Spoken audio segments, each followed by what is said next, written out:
खबरों को सटीक, सरल और सत्य तरीके से देखने के लिए चकाचक एक्सप्रेस के चैनल को सब्सक्राइब करें और बेल आइकन दबाएं। मनोज जी, आपसे मेरा एक सिंपल सा सवाल है। भारतीय संविधान कहती है कि हम सभी भारतीय नागरिक हैं। अनलॉक 1 शुरू हो चुका है और तब जाके दिल्ली के बॉर्डर सील किए जा रहे हैं। इस पर आपकी क्या प्रतिक्रिया है? असल में वो एक कहावत हम लोग सुनते थे ना कि चौपट राजा तो ये कहावत दिल्ली पे बिल्कुल सही सिद्ध हो रही है। अरविंद केजरीवाल जी अपने को चौपट राजा के परिधि में ला रहे हैं। हमें भी समझ में नहीं आ रहा, इस समय तो कोई दिल्ली आ ही नहीं रहा है, सब दिल्ली से भागने की तैयारी में है।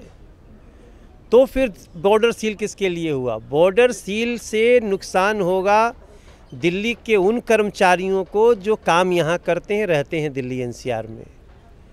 अगर उनको आप रोकना चाहते हैं तो आप दिल्ली की व्यवस्था को रोक रहे हैं। आप दिल्ली में मृत्यु के गलत आंकड़े दे रहे हैं। दिल्ली में आप एक ऑर्डर कल निकालें 1 जून को कि जल्दी से कब्रिस्तान और श्मशान बढ़ाया जाए, ज़मीन खोजो सभी डीएम लोग, और एक तरफ कह रहे हैं कि नहीं मौत के आंकड़े बहुत कम हैं।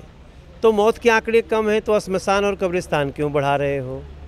इन सारी चीज़ों के बीच एक वो बराबर वकालत कर रहे हैं प्राइवेट हॉस्पिटल्स की। प्राइवेट हॉस्पिटल में लेके जाओ, और प्राइवेट हॉस्पिटल जिनकी लिस्ट दे रखी है उन्होंने सरकारी आंकड़े में, वो कहते हैं 8 लाख रुपया जब जमा करोगे तभी आपका इलाज शुरू करेंगे। अब आप बताइए 5 लाख से 15 लाख रुपया तो कोरोना से पहले आदमी आर्थिक संकट से टूट जाएगा। ये सब कुछ मिला करके जो बॉर्डर सील करना तो संविधान का भी उल्लंघन है। संविधान का 19, 21 और एक और आर्टिकल है जिसका उल्लंघन है सीधा सीधा।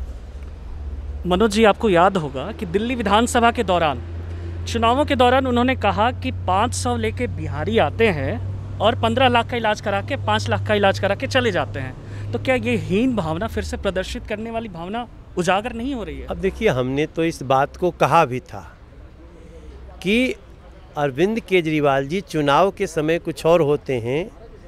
हालांकि गलती से ही सही एक बार उनके मुंह से निकल गया था 500 रुपये का टिकट लेके आते हो, 5 लाख का इलाज करा के जाते हो, और आज जब संकट आया तो उन्होंने उनको रोका।